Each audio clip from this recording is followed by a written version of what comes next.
Hey free-to-play gang, welcome back to another video. Let's take a look at Cube Miracle difficulty tier 8 for this video. So if you were like me and 2 days ago you did Cube Miracle 8 just to test it out, you would realize that it is incredibly difficult. In fact, I think I'll put it in the same level as some of the later Temporal Tower flaws. It is very challenging, which is a good thing for this game, because at least now there will be regular difficult content to partake in. However, do take note that with the revamp of the Cube Miracle, now it actually requires a little bit more strategic planning, and it's not so much as to just blow through the entire content as it were previously. The Cube Miracle is not designed to be able to just power through like it was previously. Now you will need to make specific choices in the paths that you take in order to beat the Cube Miracle. So now there is actually a real difficulty in the Cube Miracle, and not only are the enemies a little bit harder, the floors also fall off depending on the path that you choose. So you will not be able to revisit the previous tiles that you missed along the way. And that also means that you may miss out on certain rewards if you do not plan your moves strategically.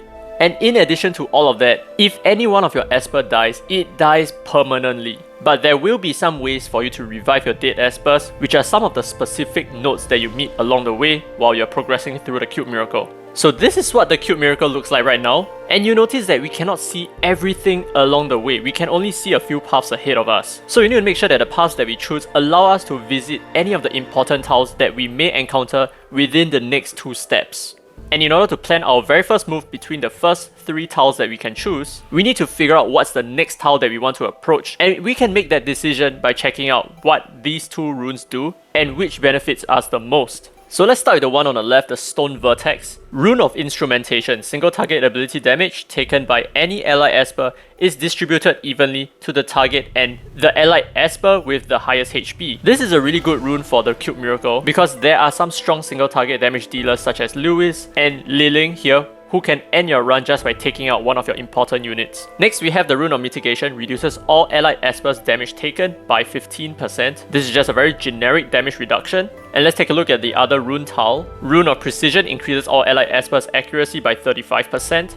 And Rune of Punishment at the start of battle inflicts hamstrung on all enemies for 5 turns that nullifies their AP up. This is a rather niche and specific rune, and I would stay away from runes that are so specific just like this. And at this point, it's pretty obvious which path I'm going to take. So the one I'm very interested in is the path on the left, because both of those runes are going to be very helpful for clearing the entire Cube Miracle. Damage mitigation or damage sharing is always very strong, but still I'm going for the middle tile, not only because I can go left or right afterwards, but because I reveal what's coming after that so that I know that, do I really want to go left or do I really want to go right? But after some considerations, I think I'm going to go for the Rune of Mitigation. I think it's better in terms of the generic sense, but both of these are going to be very good for you. And over here we are presented with 2 paths. The one on the left and the one on the right lead to the same tile, which is an Esper Projections where we can pick up a free Esper to use along the Cube Miracle. But between the more difficult tile and the easier tile, I will always go for the more difficult tile, and the reason is because the tougher the enemy, the higher the chance of them dropping gold records.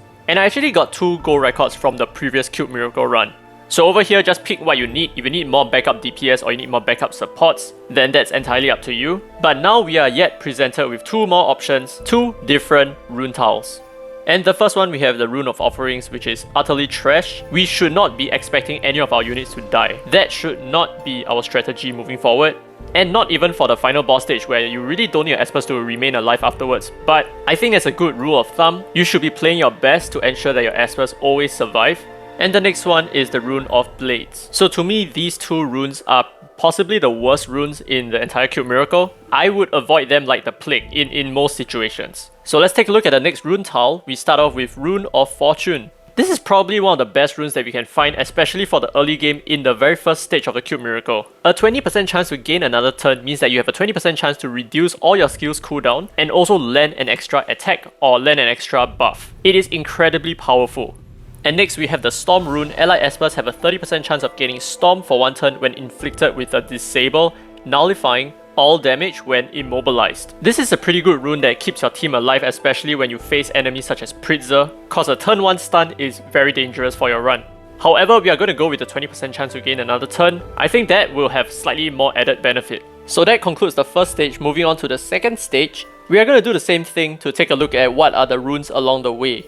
And for the first rune tile, we are encountering Miss Vertex again, so we're going to skip this entirely. Let's see what you have on the next one, the Silent Vertex. The first is the Rune of Spring. When inflicting a debuff other than disables, allied espers have a 50% chance to increase the debuff's duration by 1 turn. And the other shall be the Rune of Curses. Allied espers have a 50% chance to inflict poison for 1 turn when attacking. This is also one of the worst runes that you can find. You don't want to be killing them based on poison. The enemies have very high damage output, so you do not even want them to take a turn at all, let alone take damage via poison. So we're gonna go ahead with the Rune of Spring. I think extending debuffs can be quite helpful. So then defense breaks stick longer, attack debuffs stick longer, maybe sometimes even diseased stick longer. And now we are presented with a very similar tile as before. One difficult enemy, one easy enemy. We are definitely going to go for the difficult one. But first, let's take a look at what this rune amplification does. It basically just levels up whatever runes that you have in hand. So as you can see, Rune of Mitigation previously reduces all allied espers damage by 15%. Now you grant an additional shield equal to 20% of the max HP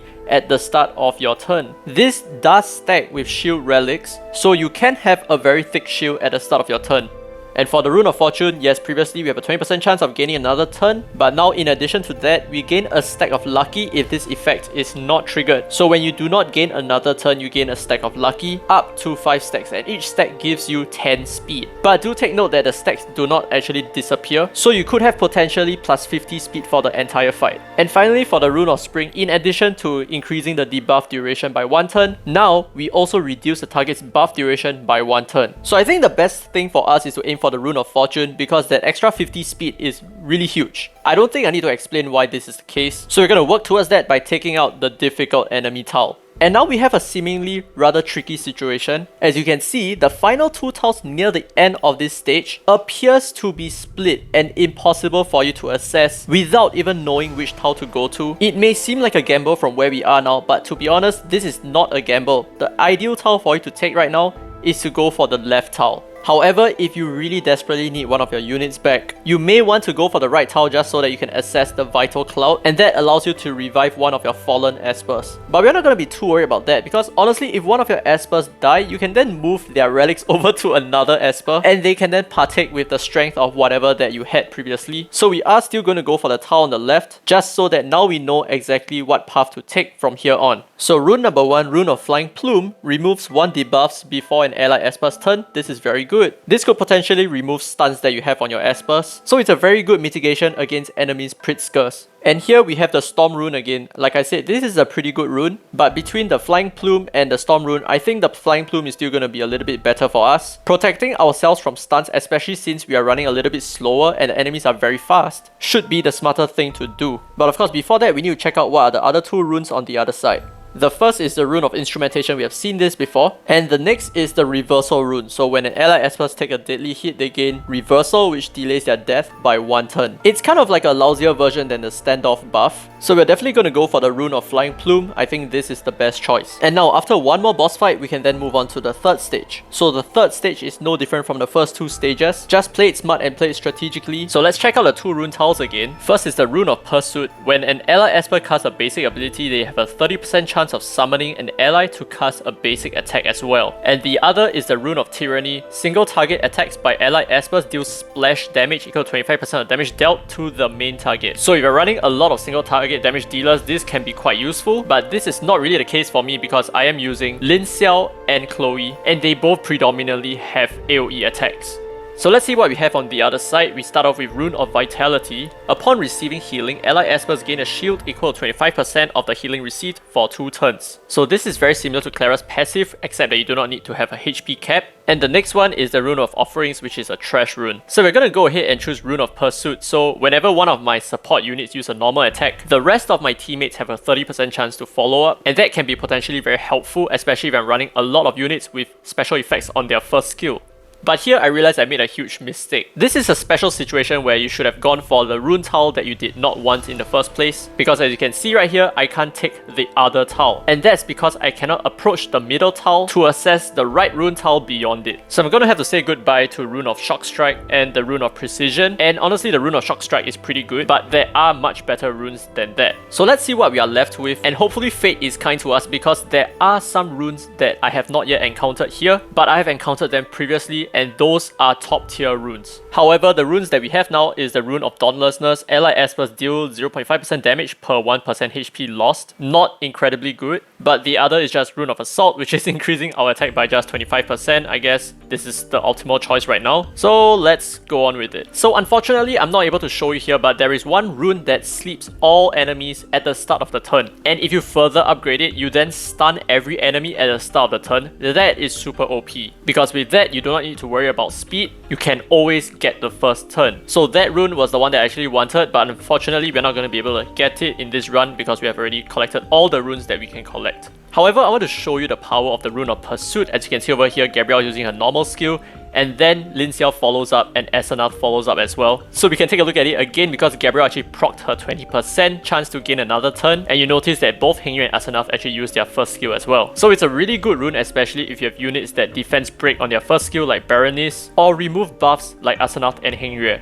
And here we have reached the next rune, Amplification. Let's see what we need right now. Most of them are not going to be that important to us. However, for the Rune of Flying Plume, we can actually do very well by upgrading it one more tier, because now whenever we complete a turn, we gain 15% AP at the end of our Esper's turn. So I think that's the one that we should go with because it gives us a lot more turns, which allows us to do a little bit more damage and a little bit more support as well.